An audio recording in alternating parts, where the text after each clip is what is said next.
Please take your Bible and turn to 2 Corinthians chapter 12. Por favor, tome su Biblia y acompáñame a 2 capítulo 12. 2 capítulo 12. Gracias a ustedes, la banda de Norton Hall. Su música fue muy linda. Y felicidades en su nuevo álbum. Hoy mismo pude publicar un tweet en Twitter con un enlace a su música. A ustedes que están interesados pueden encontrarles en el buscador de iTunes. Gracias, Dr. York, por las palabras que utilizó para introducirme. Yo de igual manera pienso así de usted. Qué privilegio formar parte de esta facultad. No sé si usted viene de otra universidad, pero el amor y la amistad que aquí hay es ciertamente inusual. Ciertamente no estamos unidos en todo lo que creemos, ya que somos individuos diferentes y hay diferencias entre nosotros, pero sí que hay una unidad muy fuerte. Y yo estimo al Dr. York y amo a mis compañeros de la facultad. Realmente que es un privilegio servir aquí junto a su compañía y en especial con usted, hombres como Dr. York. Una de las preguntas más increíbles de la vida para los creyentes en Cristo es cómo experimentamos el poder de Dios en medio de nuestros problemas.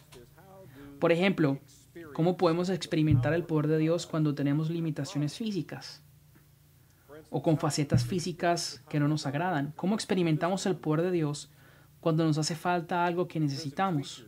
Una necesidad financiera para los estudios, automóviles o necesidades emocionales, necesidades en las relaciones o necesidades espirituales. ¿Cómo experimentamos el poder de Dios en estas cosas? ¿Cómo se experimenta el poder de Dios en problemas de la familia, problemas laborales, problemas académicos? ¿Cómo experimentamos el poder de Dios cuando estamos heridos, tristes o deprimidos? ¿Cómo se experimenta el poder de Dios cuando un ser querido muere o cuando nosotros mismos estamos al borde de la muerte? Ahora bien, hay muchos quienes demandan favores grandes de Dios en tiempos así.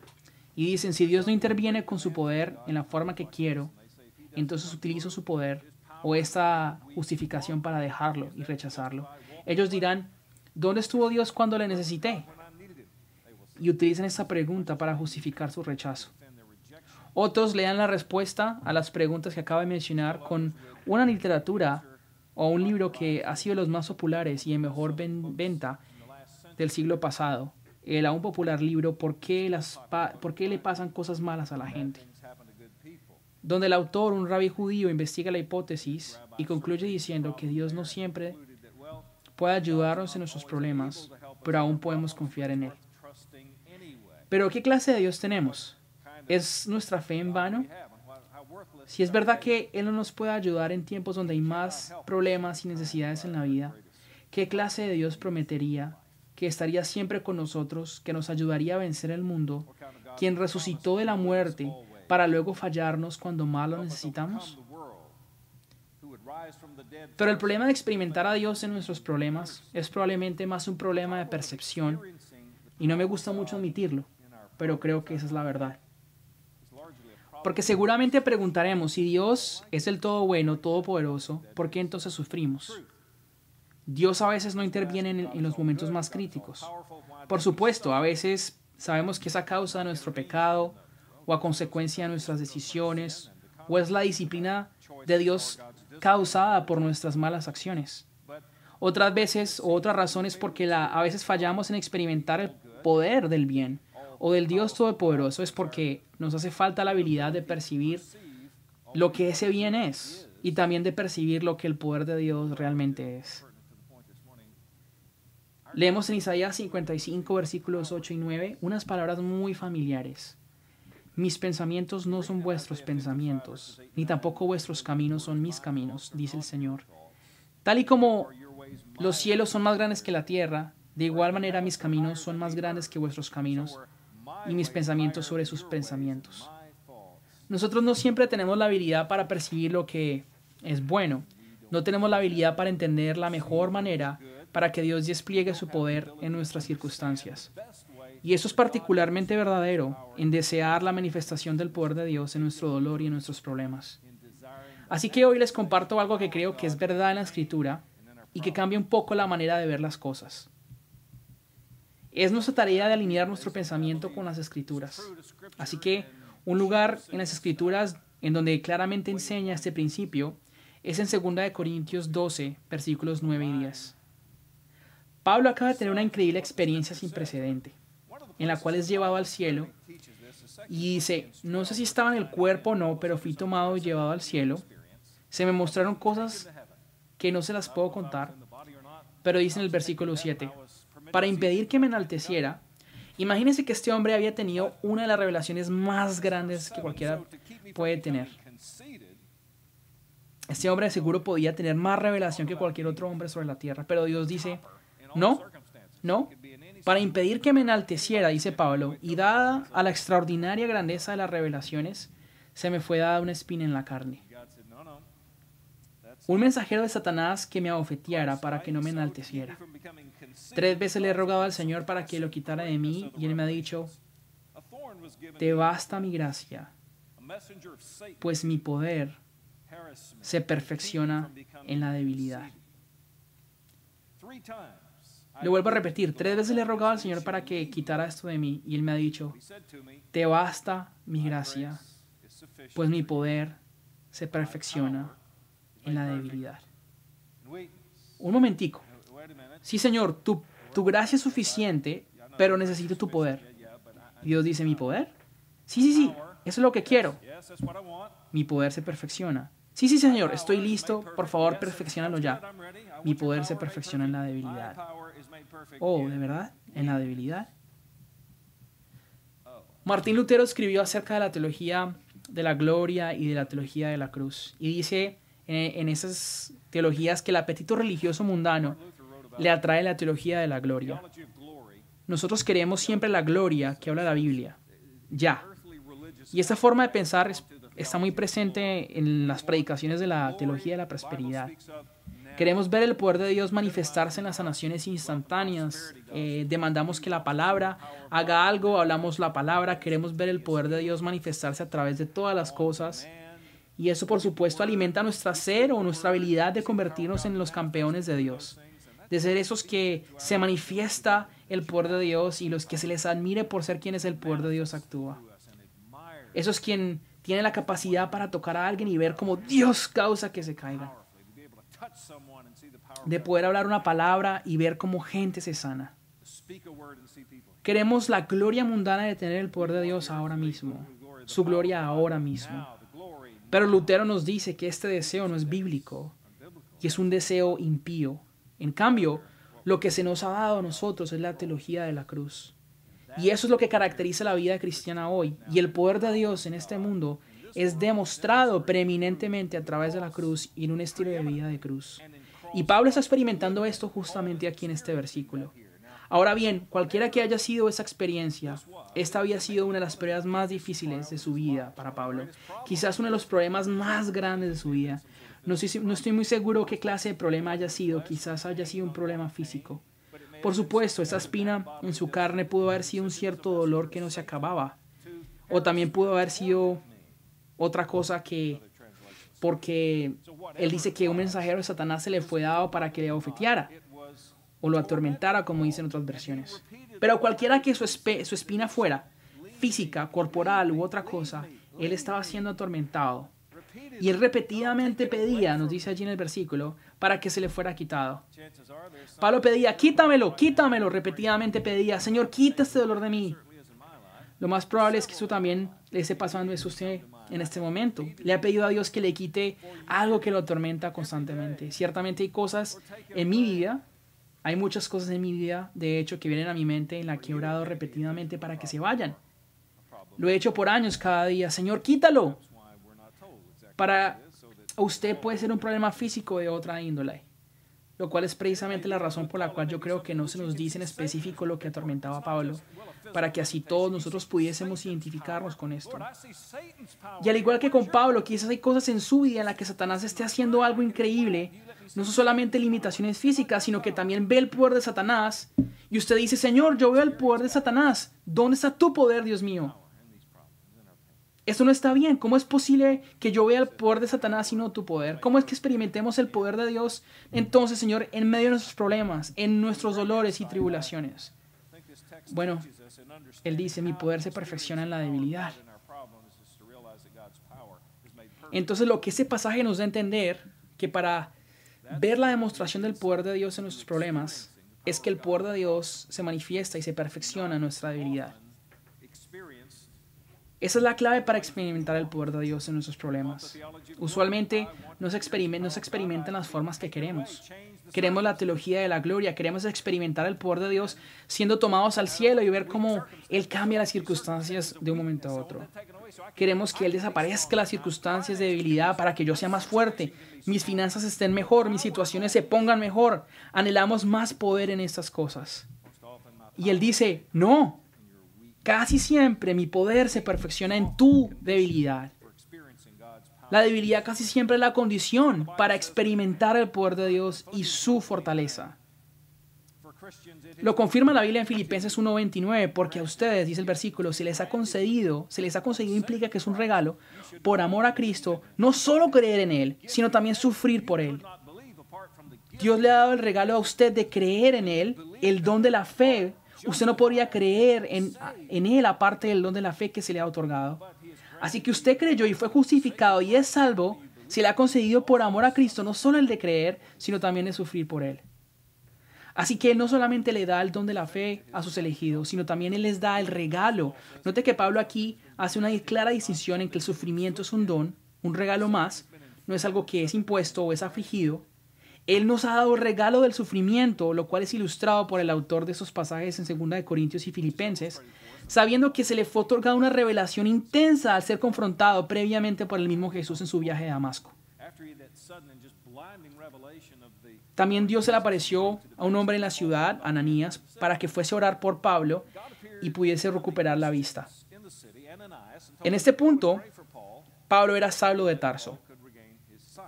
Y al encomendar a Ananías para que fuera a ver a Saulo, el Señor le dijo que fuera a él, ya que Pablo era un instrumento escogido para llevar su nombre a los gentiles, a los reyes y a los hijos de Israel. Si por alguna razón Saulo hubiera escuchado lo que Dios le dijo a Ananías acerca de lo que él iba a hacer, yo imagino que Pablo hubiera dicho, amigo, eso suena excelente, voy a llevar el mensaje del Evangelio a los reyes. Sin embargo, había otras cosas planeadas para Pablo, ya que luego Dios dice a Ananías, porque yo le mostraré cuánto debe padecer por mi nombre. ¿Estaba Dios planeando una vida cruel para Pablo? ¿Será que Dios pensó esto? Pones mis hijos en prisión, entonces te pondré en prisión. Has hecho que mi pueblo sufra, te voy a salvar, vas a ir al cielo, ok, pero también vas a sufrir. En ninguna manera. Dios, en cambio, estaba planeando darle mucho poder y bendición porque su poder se perfeccionaría en su debilidad. ¿Qué pasaría si Dios le dijera esto a usted ahora mismo? Digamos que usted es un ministro del Evangelio y ha sido escogido como instrumento para llevar el Evangelio o ser vicario de su nombre ante los gentiles y los reyes, pero al mismo tiempo le mostrara que en el seminario lo mucho que usted habría de sufrir a causa de su nombre. Bueno, me pregunto cómo sería el proceso de registración aquí en Southern. Quizás muchos dirían, Señor, no, yo no quiero. Mejor no. No quiero nada que ver con el sufrimiento que tienes para mí. Pero para que Pablo fuese ese gran hombre de Dios, para que Pablo experimentara el poder de Dios en su vida y que pudiera ver las cosas maravillosas que Dios haría a través de él y de sus manos, a través de su boca, él tenía que experimentar el sufrimiento a causa del poder de Dios. Tenía que experimentar el sufrimiento para que así se perfeccionara el poder de Dios en él, en su debilidad. A.W. Tozer dijo una frase que me ha consolado muchas veces en mi vida. Y la frase dice, es muy dudoso que Dios utilice a un hombre grandemente hasta que él mismo no lo hiera profundamente. Es muy dudoso que Dios pueda utilizar a un hombre grandemente hasta que él mismo no lo hiera profundamente. La primera persona que viene a mi mente es Johnny Anderson Prada. Usted mismo puede mirar en la lista a muchos. Este es el caso de Spurgeon, por ejemplo, quien sufría toda clase de cosas, gota en la pierna, depresión, estrés, cosas que no podemos imaginar. Y sucesivamente muchos hombres de Dios aparecen en la lista. Aquellos hombres en la historia de la iglesia, los cuales más me han bendecido y creo yo, han sufrido mucho. De hecho, la gente que he conocido en mi persona, en mi caminar cristiano, ninguno de ellos me ha podido bendecir tanto como la gente que también ha sufrido mucho. Un autor puritano afirma lo que digo de esta manera. Esas personas aprendieron a besar la mano de quien sostiene el látigo. De la misma manera que Pablo fue usado porque sufrió, lo mismo aplica a nosotros. El poder de Dios se perfecciona en la debilidad. El poder de Dios manifestado a través de nosotros para ministrar a otros, para verles venir a Cristo, para plantear iglesias. Todo esto viene de vasijas quebrantadas. Su poder se perfecciona en la debilidad. Ahora bien, una de las razones por la cual Dios otorga sufrimiento es para que Él nos otorgue también su fortaleza. Un poder que sobrepasa toda habilidad humana tiene que primero sufrir para reconocer esa habilidad sobrenatural. Me pregunto si la razón por la cual no todas las iglesias son mega iglesias es porque el poder de Dios se perfecciona en la debilidad. En la mayoría, las personas que se convierten en Estados Unidos lo hacen al menos a través de las iglesias medianas y pequeñas, más que a través de las mega iglesias. Ahora, sea Dios dándole a las mega iglesias a todos ustedes, a los que tienen iglesias, sea Él extendiendo el evangelio y bendiga su predicación de la palabra y pueda extender el reino de Dios para que así cada uno de ustedes sean bendecidos por el trabajo que Dios hace a través de ustedes y las mega iglesias. Pero si toda la gente que ha sido salvada a través de las mega iglesias, el mundo quizás diga, quizás fue su imponencia, su influencia, lo impresionante que son sus programas, que simplemente les atrae y les cause meterse en sus movimientos. Esos quizás dirán, el mundo podrá hacer conclusiones del por qué la gente sigue a Dios en esas iglesias, pero ¿cómo explicarían esas iglesias que le llaman la atención a mucha gente, las que no cuentan con mucha fama y sentido atractivo, que esas que no tienen casi espacio en la televisión? ¿Qué causa que una persona quiera ser parte de una iglesia sin eso? El poder de Dios.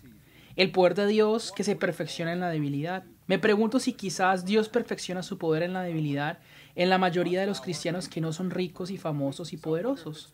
Si lo fuéramos de nuevo, el mundo entendería tal influencia y decir, bueno, esto es porque les lavan el cerebro. Esta es gente que sigue a las masas. Estas son famas que atraen a la gente. Pero es más difícil que el mundo explique la influencia de los débiles, aquello que no es atractivo, que no tiene un top hit. Dios manifiesta su poder en la debilidad y lo dice aquí cuando dice que perfecciona su poder en la debilidad. Entendamos bien lo que está diciendo. Por supuesto incluye todas nuestras debilidades físicas, un estado de forma que no nos gusta, una voz que no nos gusta, una apariencia que no nos gusta, al igual que muchas otras discapacidades, fracasos y limitaciones o defectos. Todas esas son debilidades. Pero claramente el pasaje va más allá. La palabra debilidad en el versículo 9 o 10 es explicada con más profundidad para incluir muchas otras cosas, las cuales también experimentamos a través del poder y la fortaleza de Dios. Leemos allí en el versículo 10, por eso me complazco en las debilidades. Creo que aquí él está expandiendo el significado. ¿A qué me refiero? No son solo las debilidades de nuestros cuerpos, sino también son los insultos, las privaciones, las persecuciones y en las angustias por amor a Cristo. Porque cuando soy débil, en medio de estas circunstancias, yo soy fuerte, dice Dios. Entonces las debilidades no solo incluyen esas áreas donde somos intrínsecamente débiles, quizás nunca tuvimos muchas debilidades en una área o nunca tuvimos grandes capacidades en la otra. Sentimos que son esas debilidades intrínsecas las cuales heredamos, pero las que está hablando aquí Pablo no son solamente las que heredamos. Estas son situaciones difíciles que enfrentamos, las cuales se nos da repentinamente, las que padecemos por causa de Cristo, como Él está diciendo aquí, porque vienen de afuera, exactamente como los insultos. No son los insultos comunes en la calle, como el verbo, como el abuso verbal, tales como los que son descritos en Hechos 14:5, cuando apedreaban a alguien. Es increíble pensar cómo la gente que moría apedreada no solamente sufría el golpe de las piedras, sino también el golpe de los insultos. ¿Alguna vez le han insultado y maltratado porque usted es cristiano? Bueno, si no le ha pasado, le advierto que le pasará. Quizás alguien en su familia regularmente lo baña en insultos a causa de lo que usted cree, a causa de su compromiso con Cristo, su testimonio, sus palabras o su compromiso con la iglesia. A veces falla y no responde como Cristo lo haría, quizás. El poder de Dios, la fortaleza de Dios se manifiesta cuando usted está en medio de un diluvio de insultos y usted responde como Jesús lo haría. Ese es el poder de Dios perfeccionándose. Así es que luce su poder. Pero no, yo quiero una clase de círculo magnético que me proteja de los malhechores y sus insultos. Yo quiero que el poder de Dios irradie de mí para que la gente se caiga desmayada, como los que se cayeron en Getsemaní. Pero no, esa es la teología de la gloria. La teología de la cruz, por el otro lado, es aquella en la que Dios está trabajando dentro de mí para poder responder como Cristo. Y ese es el poder de Dios en nuestras debilidades y en nuestra situación específica. Ese es el poder de Dios manifestándose en la dificultad. Después de mencionar los insultos, Pablo habla sobre las dificultades, esas tribulaciones que continuamente recurren, las cuales nos quebrantan. En el Nuevo Testamento estas son relacionadas con el dolor físico. Pablo sabía muy bien lo que este dolor era, al experimentarlo en propia carne, cuando le expulsaban de los pueblos, solo para que dejase de predicar. Quizás usted no haya experimentado eso desde la perspectiva del dolor físico, pero quizás Dios le haya reprimido con una quiebra económica, o con un fracaso en su carrera, o con una humillación pública, tal y como sucedió en esta semana en la Universidad del Sur de California, al romper los lazos con la Asociación Cristiana del campus, ya que esta asociación requería que los líderes no tuvieran que ser requeridos, no tuviera el requerimiento de hacer una confesión cristiana. Dios ama perfeccionar su poder en esta clase de situaciones. Hay una frase en el libro de J.I. Packer llamado Conociendo a Dios, en el comienzo del segundo capítulo, donde dice: yo una vez caminé con un intelectual bajo el rayo del sol, quien había renunciado a seguir avanzando en su carrera académica después de enfrentarse con unos líderes y ministros del Evangelio de la Gracia. Y dijo: no me interesa seguir, porque yo he conocido a Dios y ellos no. Este tipo de actitud es el poder de Dios actuando. Así es que se puede palpar esa clase de poder en las circunstancias. Usualmente no está haciendo lo que los que le atacan caigan muertos de un infarto o de un rayo ahí mismo. Pero si ellos sienten el poder de Dios, o si ellos sienten ese poder de Dios gloriándose en su habilidad de poder rechazarle, pero también él teniendo la habilidad de responder como Cristo lo haría, eso realmente es el poder de Dios. Crecimiento en Cristo, glorificando a Dios, así luce el poder de Dios. La persecución es la siguiente característica que Pablo nos menciona en la lista. Creo que sabemos muy bien lo que la persecución es. Muchos de nosotros aún no sabemos muy bien lo que es estar en una persecución, pero no nos engañemos diciendo que no sabemos qué es la persecución aquí en los Estados Unidos. Aunque sí que es verdad, recordemos que Pablo dice que aquellos que vivimos una vida piadosa en Cristo, todos seremos perseguidos. Todos. Tenga cuidado al decir que no ha experimentado persecución, porque en un sentido está diciendo que usted no es cristiano. Quizás usted no haya sido corrido de un pueblo o echado de un pueblo al predicar como Pablo. O quizás no ha experimentado la muerte o la amenaza de la muerte que enfrentan nuestros hermanos allá afuera del mundo mientras estamos nosotros aquí sentados en esta capilla tranquilos.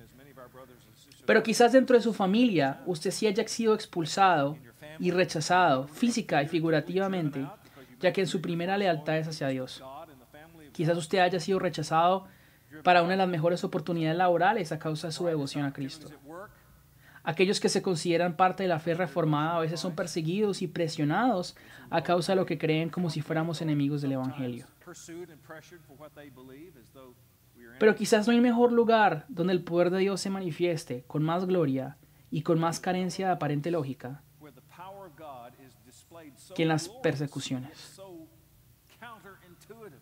Piensa en Pablo en Hechos 14 y 19. Pablo es apedreado, corrido de Listra y regresa de nuevo. Piensa en Pablo y Silas cuando cantaron en la prisión. Aún estaban entre cadenas. Dios estaba a punto de liberarles en medio de un terremoto de adoración. Eso es lo que creemos, que Dios haga ese tipo de cosas. Pero el poder de Dios también se vio cuando le cantaban alabanzas a Dios, cuando no tenían ni idea de que el terremoto estaba por venir. Piensa en Policarpo ante el procurador romano. Era el año 156 después de Cristo. Policarpo era un obispo de iglesia de Esmirna. Tenía unos 86 años. Y este es uno de los relatos más famosos del periodo de la iglesia apostólica. En una festividad pagana, él fue arrestado por una multitud airada. Dice el relato, hubo una conmoción entre la gente al saber que Policarpo había sido raptado. Después de esto, Policarpo fue llevado a comparecer ante el procurador romano y se le pidió que confirmase que él efectivamente era él el que arrestaban. Y así él confesó lo que era y lo que hacía, y el procurador le dijo: anciano, tenga un poco de respeto por la edad que tiene, como son nuestras costumbres culturales, haga un juramento bajo la sabiduría del César, arrepiéntase y apártese de los que no creen en nuestros dioses. Pero Policarpo, fijando su mirada con firmeza y con su frente ceñida a la multitud pagana que le asediaba, le impuso su mano sobre ellos, para luego mirar hacia el cielo y decir: me aparto de los que no creen. Pero el procurador le insistió, diciendo: jure por el César y le liberaré. Maldiga a Cristo. Policarpo dijo: 86 años le he servido y él no me ha hecho ningún mal. ¿Cómo podría yo maldecir a mi rey, quien me salvó? El procurador dijo: tengo bestias salvajes, si no se arrepiente le tiraré para que lo devoren. Pero Policarpo dijo: que vengan las bestias, porque no cambiaré mi fe. No es razonable que cambiemos del bien al mal por razón de las persecuciones. Mejor sería que los hacedores de maldad se convirtiesen del mal al bien. Pero luego el procurador le dijo: si no quieres negar tu fe y no le temes a las bestias, entonces te echaremos al fuego, si es que no te arrepientes. Policarpo respondió: usted me amenaza con el fuego, que arderá tal vez 1 hora y luego se apagará. Pero usted no sabe de la llama del juicio de Dios, que es preparada para el castigo y tormento eterno de los impíos. ¿Pero por qué demora? Traiga las fieras, traiga el fuego, traiga lo que sea. Esa actitud de Policarpo es el poder de Dios. No fue el rescate, no fue el cerrar la boca de las fieras, no fue el poder perfeccionado en la debilidad. Piensen en los mártires de la Reforma inglesa. Este poder que fue dado a Policarpo fue un poder dado en la debilidad para darle poder en su corazón. Piensen en esa reforma de los mártires ingleses que acabo de mencionar en 1558 con Ridley y Vladimir. Trajeron el fuego para ser quemados, pusieron la leña a los pies de Ridley, lo cual Vladimir comentó: que le sea mucha comodidad a usted, señor Ridley. Oro para que así como esta llama le consumirá, también consuma el avivamiento, que la llama del avivamiento no se consume en Inglaterra jamás. ¿Se les fue rescatado de las llamas a estos dos hombres? No. Pero esa frase que él dijo es el poder de Dios perfeccionándose en la debilidad. Solo el poder de Dios le permite a usted hablar así en medio de un momento así. Ese es el poder de Dios perfeccionándose en un hombre que está siendo perseguido. Y Dios también lo puede hacer con usted. Muy bien, las calamidades es la cuarta palabra allí mencionada entre las debilidades. ¿Alguna vez ha estado atrapado en un lugar de muy poco espacio? No sé si alguna vez ha visto las prisiones en las que el apóstol Pablo quizás haya estado preso. Son lugares de muy poco espacio. Las calamidades que menciona Pablo entonces son esa clase de situaciones que le encierran y no le dan salida. Está atrapado en una situación sin salida. Y ahora me acuerdo de un himno que es famoso en la historia de la iglesia, el cual sé que ustedes lo saben, pero que es una buena oportunidad para que todos recordemos. Lutero estaba en una ciudad en la cual iba a debatir su muerte. Él, al llegar a esa ciudad, mucha gente lo esperaba con ansias y con aplausos, pero en realidad él estaba metido en una situación donde si se arrepentía de sus creencias se salvaría y si no lo hacía moriría. Lutero llegó en abril 17 a las 4 de la tarde después de un viaje triunfal desde Wittenberg. El silencio abundaba en la sala donde estaba el encuentro con los clérigos poderosos, y un representante del emperador le ordenó a Lutero que respondiera a dos preguntas. La primera, ¿reconocía que él era autor de los libros que se estaban propagando por toda la tierra del imperio? Y dos, ¿mantendría él su posición o se retractaría de esto? Bueno, ahora sabemos muy bien en últimas qué fue lo que él respondió, pero en principio él les pidió tiempo. Él quiso tener su tiempo para pensar en la respuesta. El juez le otorgó 24 horas. Al siguiente día, a las 6 de la tarde, él declaró lo que se convertiría en su famosa respuesta: a menos que me convenza por medio del testimonio de la Escritura o por medio de la razón pura, ya que no confío ni en papas ni en consejos de clérigos, solamente ya que muchas veces se han equivocado y contradicho, estoy atado a las Escrituras que he citado porque mi conciencia está cautiva a la palabra de Dios. No puedo y no me quiero retractar en nada. ¿Por qué actuar en contra de la consecuencia no es seguro ni correcto? No puedo hacer lo contrario. Así que así me posiciono, Dios me ayude, dijo Lutero. Recuerde que Lutero estaba solo contra el mundo. Era Lutero virtualmente contra todos. Cuando todos literalmente en la iglesia estaban en contra suya, no hace falta cerebro para sospechar que quizás él era el del problema. Quizás él estaba mal. El coraje para tomar esa posición fue el poder de Dios perfeccionándose en su debilidad. Así que realmente el poder de Dios luce así. No fue ese poder que causó que todos de repente en esa sala cayeran rostro en tierra por el poder de su testimonio y se convirtieran. No, ellos siguieron en oposición y hasta le odiaban. Pero el hecho de que lo citamos hoy 450 años después nos afirma que ese fue el poder de Dios. Usted estará atrapado en circunstancias sin salida aparente, en un matrimonio, en un trabajo, en una situación financiera. Usted puede negar a Cristo o puede perdurar. El poder de Dios se perfecciona en esa clase de situaciones que permanecen iguales sin cambio, pero sí que le cambian a usted. Pero note que en todas esas cosas que Pablo menciona, todas esas debilidades no fueron cosas que él mismo causó en sí mismo. Esas fueron producto de una aflicción traída a él.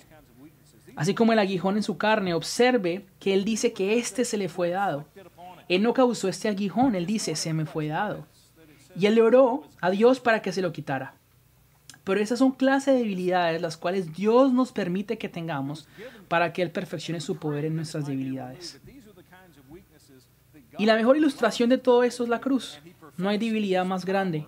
No hay una posición más débil como aquella en la que hay que estar clavado en los maderos y morir. Y Dios hace su trabajo más grandioso a través de esto.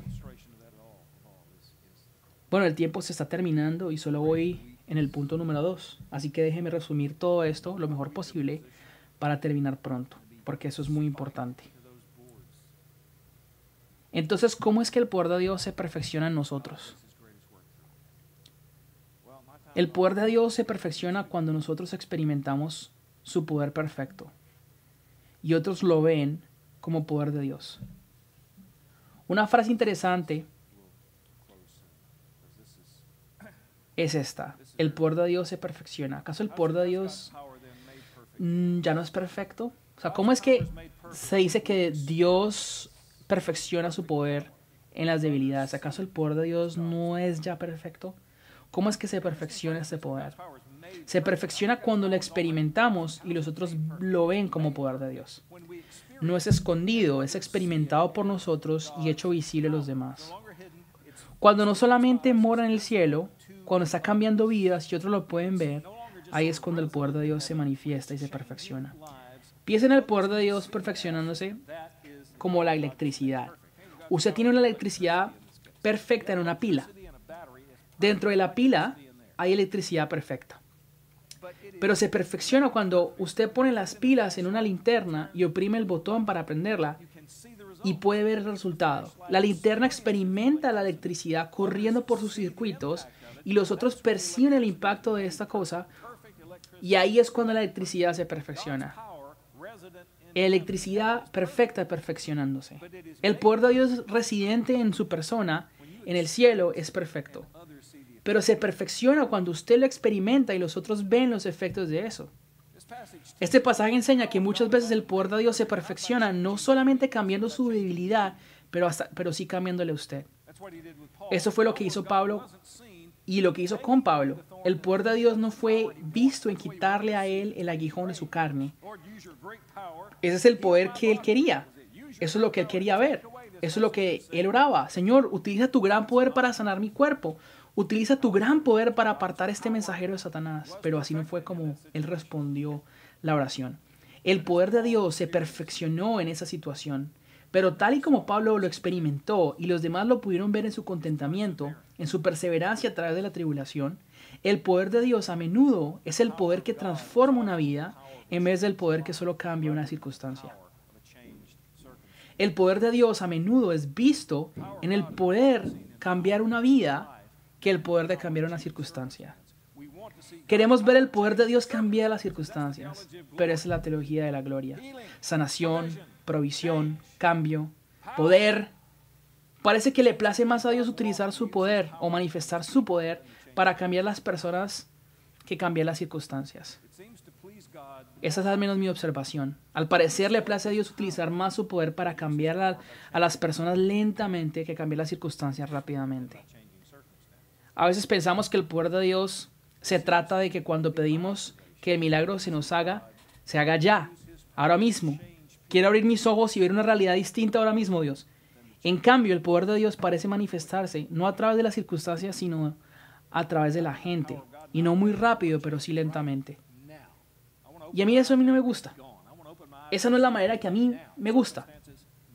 Pero esa es una vida tomando la cruz. Pero ¿cómo se persevera en una forma de vida como esta? Dios le da al cristiano fe y perseverancia y una solución que va en contra de la solución que pensamos que tiene que ser. Cuando usted puede estar contento en Dios, sabiendo esto, usted es cristiano. Cuando usted puede estar contento en Dios con la manera que Él quiere manifestar su poder, a la velocidad que Él quiere manifestar su poder, usted es un cristiano. Bueno, el tercer punto que tenía es que el poder de Dios se perfecciona en nuestra debilidad cuando nos damos cuenta que somos débiles. Si siempre ha sido exitoso en su trabajo, no sabe mucho acerca del poder de Dios en su trabajo. Si siempre ha obtenido buenas calificaciones sin tener que esforzarse, usted no sabe mucho del poder de Dios en su parte académica. Si siempre ha sido saludable, nunca ha sufrido, usted no sabe mucho acerca del poder de Dios en sostener su vida en medio de la enfermedad. Si nunca ha perdido un amigo, padre o ser querido, entonces no sabe el poder de Dios para fortalecer el dolor. Si usted siempre tiene una actitud natural de optimismo en la vida, usted no conoce mucho el poder de Dios en la depresión y de dar la perseverancia a pesar de sus emociones. Si nunca ha estado envuelto en una relación rota, no sabe mucho sobre el poder de Dios en trabajar en los corazones rotos. Es a través de la debilidad, cuando nos damos cuenta que somos débiles, que el poder de Dios se puede ver tangiblemente. De igual manera que sucede con el evangelismo. Si usted nunca ha predicado el evangelio cuando tiene miedo o que esté bajo la amenaza de alguien, usted no conoce el poder de Dios en el evangelismo. Entonces, ¿cómo podemos nosotros responder a esto? He aquí la respuesta de Pablo. Me encantaría desempacar todo ese tipo de cosas, pero se me acaba el tiempo. Me gustaría esta noche señalarles lo que Pablo dijo, y quiero repetirlo una vez más. A causa de Cristo, entonces, no me gusta cómo se hacen las cosas, las circunstancias no van a cambiar, el poder de Dios se perfecciona en la habilidad. Entonces, ¿a qué conclusión llegó Pablo y cuál es la nuestra? Por amor a Cristo, a causa de Cristo, y eso es muy sublime, Dios quiere hacer a mi persona más semejante a Cristo que cambiar mis circunstancias. Es por eso que Él tiende a dejar ver su poder a través de las personas que a dejarlo ver a través de las circunstancias. Por amor a Cristo, entonces me complazco en las debilidades, en insultos, en privaciones, en persecuciones y en angustias. Porque cuando soy débil, entonces soy fuerte. Así es que experimento el poder de Dios y eso es lo que quiero más que el solo cambio de las circunstancias.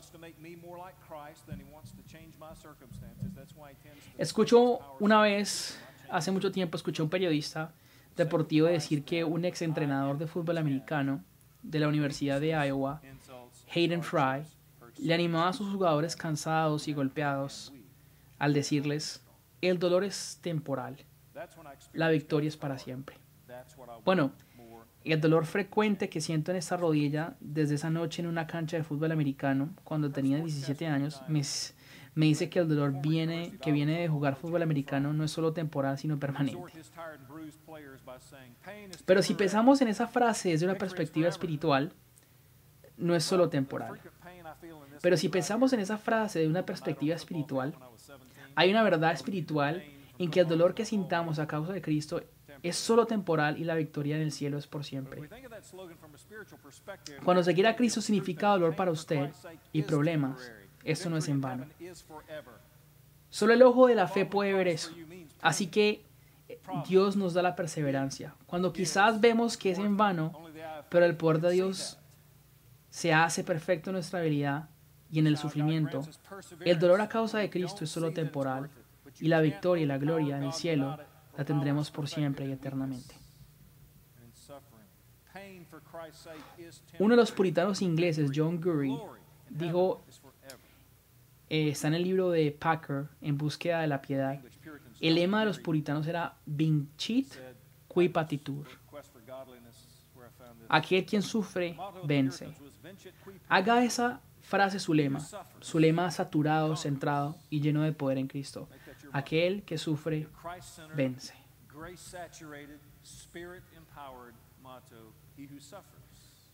Aquel que sufre, vence. Únase conmigo en la oración que vamos a hacer. Dios, cada uno de nosotros podemos pensar en mil circunstancias que tú puedes cambiar ahora mismo, las cuales constantemente te pedimos como Pablo que las quites. Danos contentamiento en tu gracia, contentamiento en tu espíritu, contentamiento por amor a Cristo, que podamos experimentar el poder de Dios en las formas de aparente y lógica y ser satisfechos en la intimidad con Cristo con esta clase de poder perfeccionado en la debilidad. Manténnos fieles hasta el día glorioso de tu victoria. Te lo pedimos en el nombre de Jesús y para tu gloria. Amén.